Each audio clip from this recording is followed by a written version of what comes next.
After Detective Kilcoyne gives an overview of the case and where we are now and briefs you on what information that he wants to get out, we will open it up for questions. Anybody who wants to ask questions at that particular time. I've known Detective Kilcoyne for quite a while throughout my career. He's been working this case for a long time. He was much younger and much better looking. So, but when the chief talks about dedication, because I was fortunate enough to work for Chief Beck when he was in Detective Bureau, and so I had an opportunity to watch the work also that was done by Detective Kilcoyne and all of his investigators assigned to this task force, and they worked tirelessly. And they were working tirelessly when it looked like every avenue of a lead would turn into a dead end. They were trying things that had never been tried before in investigating cases in this country, and used every possible investigative tool to work this case. So it's with great pride that I bring to the podium now Detective Dennis Kilcoyne.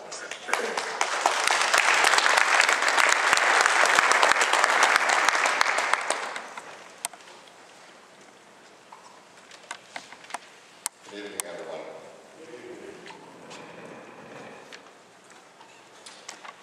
Well, the last generation of the L.A.P.D, the three men that talked before me, did a pretty good job. And youngsters are coming along now and actually solve cases and introduce new things. So, anyway, what we're doing here tonight, and I appreciate again what the chiefs have talked and Councilman Parks have talked.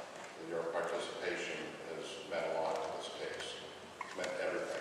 We couldn't solve it on our own. We needed your help. You gave it to us and we solved the case. It took a long, long time. Families over here are suffering immensely.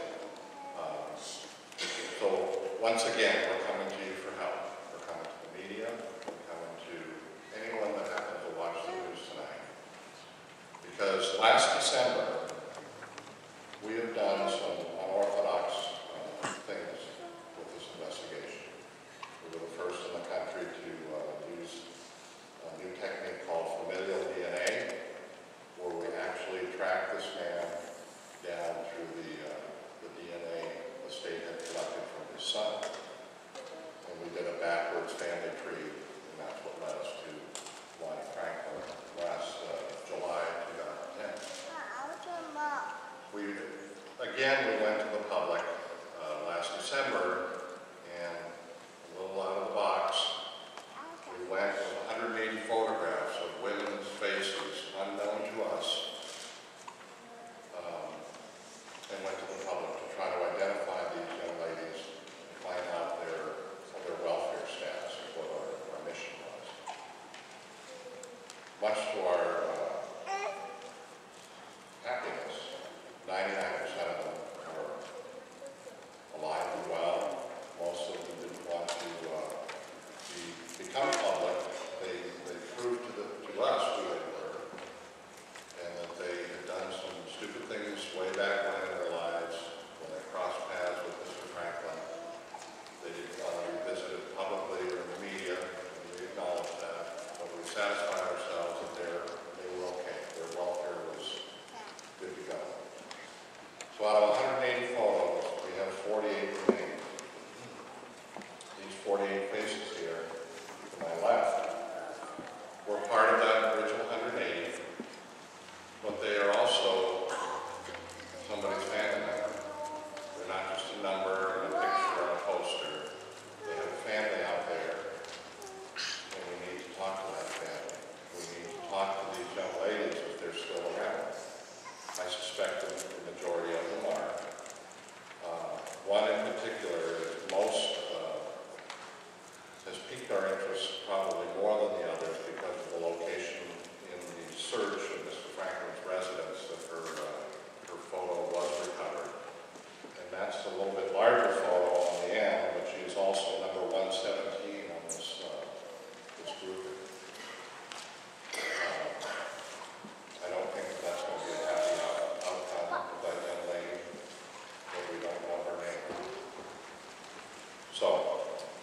that's the emphasis of what we're trying to get out as far as pushing the investigation forward is that we continue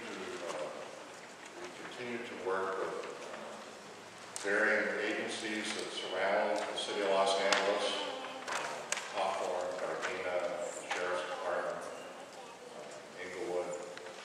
They are all still researching their archive files. They work with us and communicate with us all the time.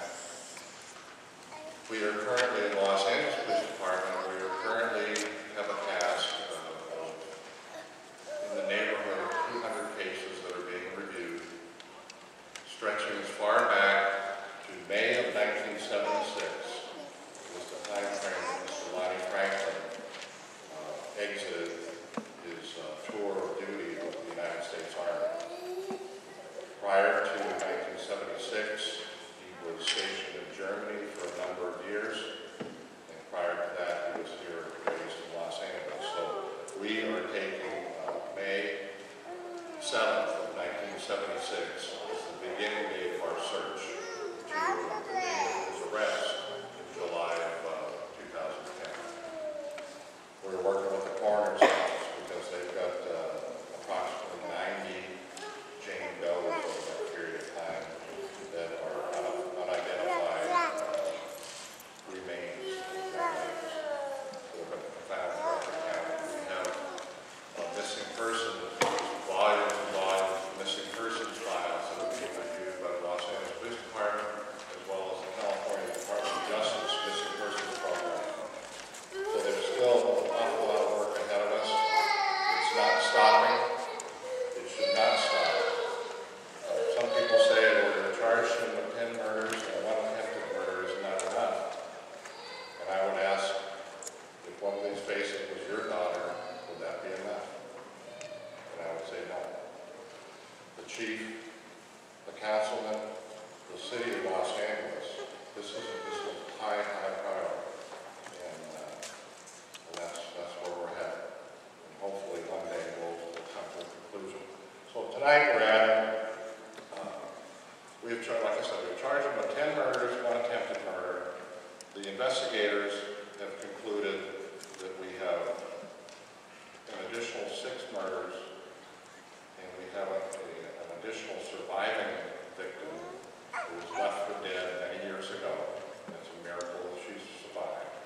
So it brings us to a total of 18 cases that we have accounted for at the moment. 16 murders and 2 attempted murders. And it's just by the grace of God that these 2 women survived. Of the additional 4, 2 of the young ladies are we have met with their families. Their identifications were found in a certain location in Mr. Franklin's house that lead us to believe that that was of significance to him to keep certain people's items in a certain location in the house. And because these 2 young ladies' personal identifications were found there, and the 2 of them have not been seen by their loved ones since 2005, unfortunate as it may be, we have concluded and we have discussed with the families that we are now considering them homicide victims. And if they walk through the back door right now, it'll be a happy day, but I truly don't believe that's going to happen. So, anything else, sir? Look at me before you come in here. You know, this isn't the Dennis Hill Point investigation. This is many, many detectives, and I'd like to introduce those detectives tonight. Work with me every day. There's Paul Coulter, wherever you are.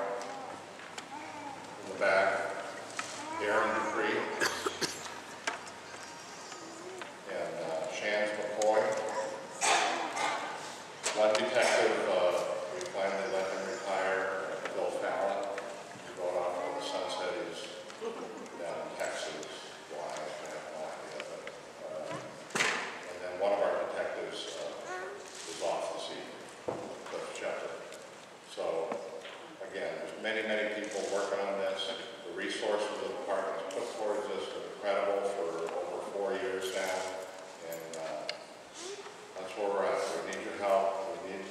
know who these 48 went on.